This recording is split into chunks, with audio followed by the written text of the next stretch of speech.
Dans ma famille, ma grand-mère, ils sont les 5 personnes. Mais les 5 personnes n'ont pas pu rester ma grand-mère seule.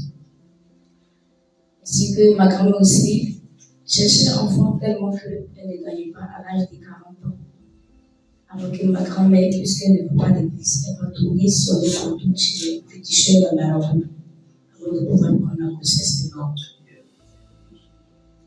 Ainsi que ma mère aussi, en tant qu'enfant unique, elle est aussi unique, elle aussi, elle va me mettre au monde en tant qu'enfant unique.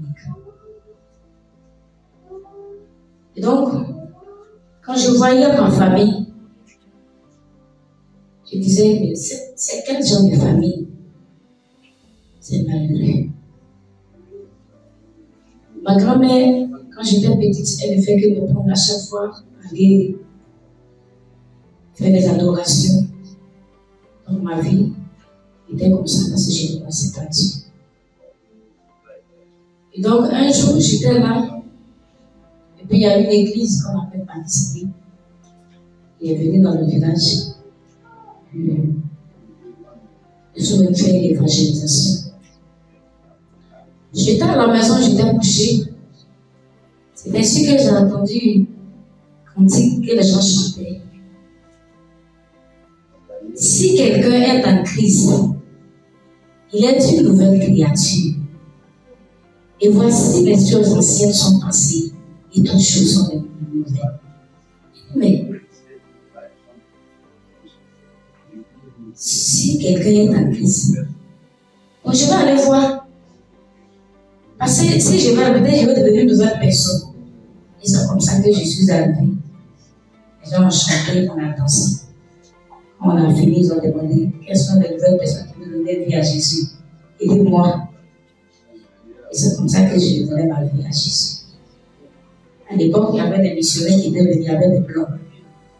Donc le dimanche, puisque c'est vendredi, le dimanche, tu peux venir à l'église et dire oui, je vais serrer là. Et je suis arrivée. Après avoir fini le culte, le plan a essayé de me dire que j'ai vu que toi, tu veux faire le petit. Donc voici une mission que je vais te confier. Il dit, il dit, tu crois? Il dit, oui, je crois, mais comme je viens à peine d'accepter Jésus là, comment ça va se passer? Il dit, on va te former. Et c'est comme ça qu'il a dit, comme on fait les cultes le dimanche, les enfants là, on cherche quelqu'un pour les encadrer. Donc c'est comme ça que j'ai commencé avec un frère, il a pu m'entraîner et puis j'enseignais les enfants. Et du coup, j'ai donné ma vie à Christ. Quelques années plus tard, j'ai traversé tellement de moments difficiles. Et lorsque je suis arrivée au 1er janvier, mon pasteur, Papa Adou, il me donnait des moments de jeûne, de prière. Et donc, un jour, j'ai pris des moments de prière de jeûne pendant une semaine. Je suis allée le 3e jour. Je suis allée à l'église. On a fait des adorations, chanté, prié. Mais dans ma prière, j'ai dit à Dieu, il dit, je t'ai rencontré. Je ne veux plus souffrir. Moi, je veux que la chanson que j'ai écoutée là, on dit si quelqu'un est en crise, tout est bon. Donc moi, je suis venue là, je ne veux plus souffrance. Et donc, c'est comme ça que j'ai fait mes requêtes à Dieu. Donc j'ai posé des questions, je dis, ah Seigneur, tu es là à la croix. On dit tu es sacrifié à la croix pour nous sauver. Mais si vraiment tu es sacrifié à la croix pour nous sauver, pourquoi, malgré que je t'ai accepté là, il dit je ne peux plus adorer les fétiches, ni aller voir les marabouts. Mais pourquoi ces mêmes problèmes là, je suis dedans? Moi je ne comprends pas quelque chose. Et c'est comme ça qu'on a fait une petite réveil sur la route.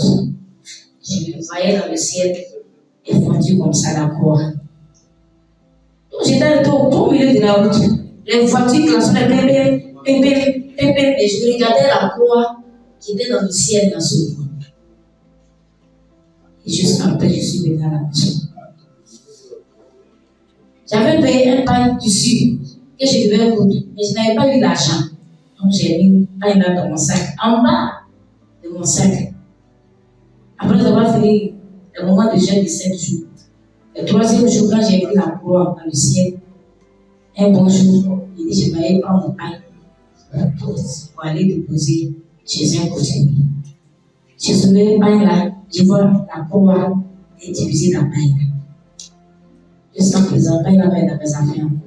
Et c'est comme témoignage. J'ai dit, mais la croix là, qu'est-ce que ça veut dire de juste? Mais, je vois croix, qu'est-ce que ça veut dire?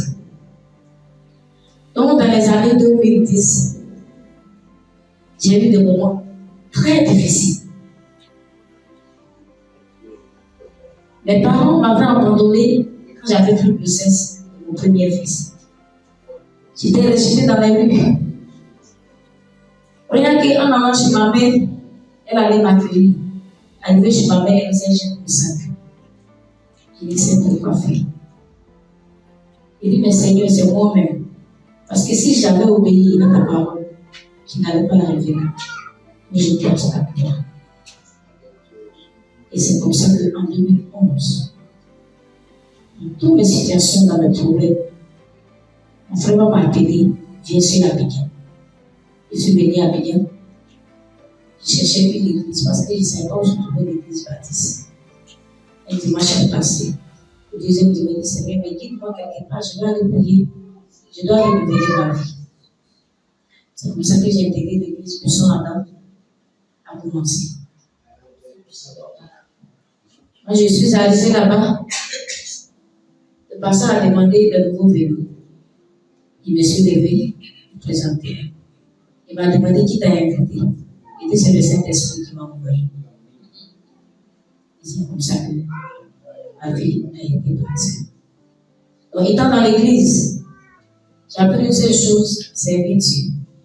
J'ai commencé à servir Dieu. Le pasteur m'a demandé qu'est-ce que tu faisais avant. J'ai dit, j'étais monitrice qui enseignait les enfants. Il dit, ok, tu vas continuer dans la même mission à l'église. Et c'est comme ça que j'ai commencé à enseigner les enfants. Jusqu'à ce que j'aille faire formation. Parce que notre leader, Adelayo, a demandé à ce que tous les monitrices aillent faire des formations. Je suis partie faire formation de ça. Quand je suis arrivée, un mois après, j'étais dans l'église. Et le pasteur a fait un programme. Il a dit qu'on va faire un programme, mais il y a un homme de Dieu qui doit quitter aux États-Unis pour venir. Et pendant tout ce moment, j'ai demandé à l'église, Seigneur, montre-moi le véritable chemin.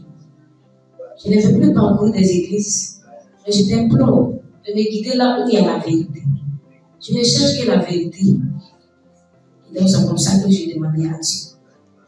Quand l'homme de Dieu quittait aux États-Unis, il est venu, on a fait le programme. Et le jour-là même, en ce moment-là même, je ne savais même pas chanter. Je me débrouille, je dis ici. Donc, j'entendais un chant dans mon ethnie, et le pasteur a commencé à couper de là. Donc, quand le pasteur a fini, il a demandé que je suis venue pour une seule personne. Bon, moi, je ne comprenais pas. Moi aussi, j'ai demandé à Dieu, je priais même fort. Parce que je disais que tous les hommes de Dieu qui viennent prier là, quand ils viennent, ils touchent les gens là, ils touchent, mais moi, on ne me touche jamais. Et je me dis que peut-être que ma malédiction était tellement grande, c'est pour ça que les hommes de Dieu n'arrivent pas à voir ma vie, à me toucher. Moi, ce jour était aujourd'hui, l'homme de Dieu qui est quitté aux États-Unis là, moi, l'homme de Dieu, il faut qu'il me touche. Donc, c'est comme ça que l'homme de Dieu a tourné tout dans la salle. Il dit, homme de Dieu, je suis venu pour une seule personne. Homme de Dieu, il dit, je suis venu pour une seule personne. L'homme de Dieu, il tourne, il va dans la magie, il passe à côté de moi, il va, il revient, il va, il revient. Juste après, il est venu et il m'a tiré pour regarder de moi. Il dit, tu connais la fille là? Il dit, parce que la lui, c'est ma fille. Il dit, ok, il est même appelé venir dans mon bureau. Et c'est comme ça que le matin, on a allé le soir. Il dit, Dieu m'a envoyé spécialement pour aider cette fille. Parce que Dieu a besoin d'elle pour accomplir une mission sur la terre. C'est comme ça que le monsieur m'a demandé de l'argent. 450 000. Il m'a envoyé à IBTBA Vision Afrique. À la révérende Pamela Palais, étudier les études pasteur pendant 3 ans. Et après ma consécration, je suis retournée au village. Quand je suis partie, je n'ai pas dû le payer sur le en 2012. En 2012, j'étais dans la même église pour ça avant. Et à chaque fois, quand je fais des rêves, je vois mes ancêtres. C'est-à-dire qu'en ce moment, je ne savais pas que c'était les ancêtres. Je vois des vieillards, des vieilles, des jeunes, beaucoup comme ça. Et ils sont là, ils sont beaucoup comme ça. Moi, je suis sur une montagne. Et sur une montagne là, il y a toujours, si c'est un arbre orange ou bien, je ne sais pas, puis c'est mandarine, bon, je ne sais pas. Mais les fruits là sont beaucoup. Quand je suis en haut là-bas, et ils sont en bas et puis ils font les mêmes comme ça. Donne-nous aussi, donne-nous aussi. Quand je m'avais expliqué à mon pasteur, il n'arrive pas à me donner expliqué. Ah, mais papa, tu ne sais pas ce que ça veut dire. Il dit, ma fille, je vais prier encore. À chaque fois, je voyais ce même songe-là. Donc, un jour, je devais aller dans un autre village. Village là, jusqu'au. Je dis même la dernière fois, j'ai été à expliquer à mon mari. Toujours, même village là, il voit, c'est dit, mais village là, il va chercher à découvrir ça. Toujours, je vois. Mais avant d'aller dans le village là, il y a toujours l'eau et puis il y a tout. Il faut que je monte sur pont là pour traverser pour aller chez les gens là. Mais lorsque je dois traverser, je trouve un monsieur qui est tout le temps en blanc. Lui, il marche dans l'eau. Moi, je marche sur code là. C'est code, hein? Je marche sur code là comme ça. Quand j'arrive dans le village, tout le monde commence à oh, le sauveur est venu, le sauveur est venu. Quand je me réveille, il m'a dit à mon pasteur, parce que c'est qui est sûr, tu dois aller évangéliser partout, hein? Il dit, ah, si c'est ça, l'évangélisation, en tout cas, moi, je suis prête. Donc, c'est comme ça. En 2012, j'ai dormi et puis j'ai vu un monsieur qui a apparu dans mes songes. Quoi? J'ai dit, aïe. Et le dernier me dit, ma fille, es-tu prête? Ma fille, es-tu prête? Je me suis réveillée. 6 heures du matin, parce qu'on avait prié à 6 heures. Quand on a fini de prier, c'est pas comment il a fait pour aller expliquer au pasteur. Il dit, papa, c'est ce qu'il a vu. Il dit, non, ma fille. Il dit, papa, cette fois-ci là, oh, c'est un chinois. Et moi-même là, j'ai vu. Il dit, chinois? Il dit, oui. Il dit, ah, prions Dieu, on ne sait jamais, peut-être tu vas voyager, tu vas rencontrer un chinois, peut-être tu vas marier un chinois. Donc, il est en bon. Donc, on s'y est contente comme ça. Ah, on ne sait jamais, hein. Peut-être que tu vas me faire grâce, je vais marier un chinois. Donc, un jour, j'étais là, puis il y a eu des petites discussions dans l'église. Et moi, que je collaborais beaucoup avec le pasteur, donc, entre nous, les jeunes, il y avait les petites discussions là. Donc, mon frère a commencé à faire tout le truc. Ah, Seigneur. Ou bien, c'est parce que je m'approche peu du pasteur, déjà parce que le pasteur, il beaucoup qu'on a fait, voilà ceci, voilà cela, tout ça là. Donc, je commence à me décider comme ça. Je dis, moi, c'est comme ça là. De toute façon, les gens me fatiguent d'ailleurs. C'est moi qui ai quitté parler. Il n'a pas dit que non, ils m'ont aidé ici pour faire parce que là. Donc, c'est comme ça, je suis maintenant. Dans mon sommeil encore, je vois vraiment encore. Cette fois-ci là, qu'est-ce qu'il a fait? Il fait comme ça. Il dit, ah, le lendemain, il sortit à mon père. On va bien, le même monsieur, il est vu, il m'a gagné. Mais il a fait quoi? Il dit, mais tu sais que tu n'as pas fait mauvaise chose. Il dit, mais il a fait quoi? C'est parce qu'il est fâché, il dit, il est parti, il a quitté l'église. Donc il m'a gagné. Mais il me gagne pourquoi? Et c'est une chinois là, c'est qui? Donc c'est comme ça que le troisième songe que je vais voir la frère. C'est là que, dans mes songes, peut-être que, tellement, tout là est beaucoup, il n'est pas fini tout, mais je vais parler qui va je vais terminer. Et le jour que je vais terminer, je vais envoyer la feuille que j'ai dessinée là. Tout le monde m'envoie. Et donc, c'est comme ça que je suis rentrée d'abord premièrement dans les étoiles. Après, dans les étoiles, je suis arrivée dans la lumière. Maintenant, après, dans la lumière, je suis arrivée là où il était assis. Mais la chaise qu'il a assis dessus, tout était en or. Sa tête, tout son corps était en or. Et il était assis. La lumière jaillissait comme ça. Il dit, ma fille, quand je suis arrivé auprès de lui, il dit, tu es arrivé ici. Il dit, tourne les regards. Il dit, mais j'ai tourné les regards pour regarder vous. Il dit, il faut regarder. Et là, je regarde, je vois qu'en bas, les hommes que je vois, ils sont comme des maniaques qui font. Il dit, c'est comme ça, vous êtes là-bas. Il dit, ah!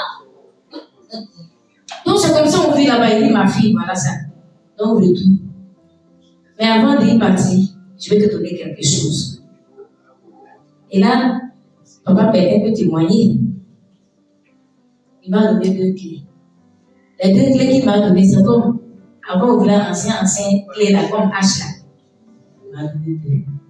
Il m'a montré maison. Il m'a montré église. Il m'a montré voiture. Il m'a montré plein de choses. Il dit tout ça là, c'est pour toi. Depuis dans ta destinée, ça là, c'est pour toi. Mais pour recevoir ces choses-là, tu vas pas bénéficier de ces choses-là toi seul. Mais va avec ton mari. Et je me suis levée. Une semaine après, il dit, je m'en vais au village. Arrivé au village, dans mon église, là où il était, je n'avais pas de problème. Le pasteur payait la maison. Nourriture, il donnait. Chaque fin de mois, il donne quelque chose, plus de 80, 85, 90. Donc, je n'avais même pas de problème. Mais je suis arrivée au village. J'ai dit à mon père, Papa Koussonou, je ne sais pas si le papa de Papa Koussonou vient de Bordeaux. Je lui ai dit, papa, je veux chercher travail de servante. Il dit, aïe, travail de servante. Il dit, oui. Il dit, donc tout ce que tu gagnes à l'église, ça ne te suffit pas. Il dit, mais quelque chose me pousse. Allez faire travail de servante. Il dit, ok, mais pour moi, comme tu es ici, on fait les cultes dimanche. Après, on s'en va à la radio. On va aller prêcher là-bas. Donc, les gens commencent à m'appeler. Le soir, j'explique la Bible. Tout et tout. Et toujours, il dit, papa, moi, il va aller. Quand je vais aller avec elle, il faut que je travaille de servante. Donc, tellement que je mettais pression sur lui, il dit lui-même, il n'allait pas comprendre. Il dit, bon, ok. Toi-même, comme tu dois me décider de faire travail de servante, je vais appeler une dame qui est à Abidjan. Et tu vas essayer de contacter cette femme-là et puis tu vas aller travailler chez elle. Elle est pasteur, elle cherche une personne pour l'aider à la maison. C'est comme ça qu'il va donner avec son outil à Don Marisima. Et il va donner. Quand j'appelle la maman, elle dit, ma fille, bon, je suis occupée, je suis ceci. Ça bon. L'endemain, j'avais dit, il dit, non, ma fille, bon. C'est-à-dire que tu t'en fous ma foi. Il dit, Dieu, pourquoi toi, tu me fais ça même? Moi, j'ai dit, je vais aller travailler. Il dit, non. Tu me veux quoi? C'est comme ça. Quand je suis arrivée à Avignon, je l'ai appelé. Elle dit, ah, ma fille, de toute façon, tu m'appelles là. Donc, il faut venir. Tu es où? Il dit, ah, maman, je suis à Marcory, au cadre de Goué. Ah, maman, je suis au Remblai. Il faut prendre voiture, tu vas venir peut-être aussi. Il y a ma fille qui va venir te chercher. C'est comme ça que je suis arrivée là-bas. Elle est venue me chercher. Quand je suis arrivée chez la maison, il était assis. Il m'a regardé justement. Il dit, ma fille, est-ce que tu cherches le travail de maison? Elle dit, oui, maman. Elle dit, tu es sûre? Il dit, oui, maman. Elle dit, franchement, d'ici, c'est que moi j'ai vu là. Si moi je te donne le travail de maison là, moi je vais échouer à ma mission. Donc je ne peux pas. Mais ce que je peux faire pour toi, je vais t'envoyer quelque part. Il dit, c'est où? Elle me dit, tu vas aller étudier la route de Péry. Non, non, c'est ça là. Moi j'ai fait 3 ans d'études pasteur. On dit que je prêche, je fais tout. Je vais aller étudier une Bible encore. Non, maman, il faut laisser ça. Elle dit non. La parole de Dieu ne finit jamais d'apprendre. Il faut aller. Et c'est comme ça, à l'époque, c'était pas Jean-Marie qui était fils. J'ai pris le voiture. Il dit, maman, là, il m'appelle, il ne dort pas là-bas. Elle dit, oui, même si tu vas, il faut faire quelques minutes. Tu vas partir. Je suis arrivée. Tellement il ne veut même pas faire séminaire là même. J'ai tourné sur moi. Et on est arrivé ce jour, c'était pendant 20 ans. Le voici, il peut témoigner qu'il a. Quand il met ici, je mets ici. Quand il met ici, je mets ici. Juste quand j'ai eu mal à la tête, ma bouche est devenue pleine. Je suis partie acheter des médicaments. Le soir, il dit, j'ai me retourner. Maman m'a dit, t'as besoin de quoi? Il dit, je n'ai pas paille. Lui-même, il allait acheter paille. Après, je dis, mais je n'ai pas ça là, il brosse paille. Papa, Jean-Marie, ils ont acheté. Il dit, tout ça, vous allez faire, c'est moi, il est dormi. S'il est 18 heures, moi, je vais partir. Donc, c'est comme ça que, après, les gens vont dire, et si tu es devant la terre, il faut dormir demain. Comme ils ont payé paille, ils ont payé la grosse pour toi, il faut laisser. Il dit, bon, si elle fait 2 jours, j'ai parti. 2 jours encore, je ne suis pas parti. 3e jour. C'est le 3e jour qu'on va mettre quand tu d'enseigner, puis après l'examen, sur la porte. Dans la salle là-bas. Il dit que la clé, il a pris la clé et puis la série de la porte là, les deux, et puis il a fait exemple. Il dit la clé qui convient à serrer de la porte, voilà ça. Il dit moi-même là, j'ai eu une clé là même dans mes songes. Et son père il a commencé à expliquer à papa Bertin. Donc quand il a fait d'expliquer mon petit témoignage à papa Bertin, c'était ton jour. Et c'est comme ça que je suis restée. J'ai vu plus semer 7 jours. Donc vraiment, Dieu, il est un Dieu. Il est prépare. Il me dit que ça, il y a beaucoup, il a sauté. Il a sauté beaucoup, mais c'est tellement long, il ne peut pas tout expliquer. Mais il a sauté, et puis pour arriver là.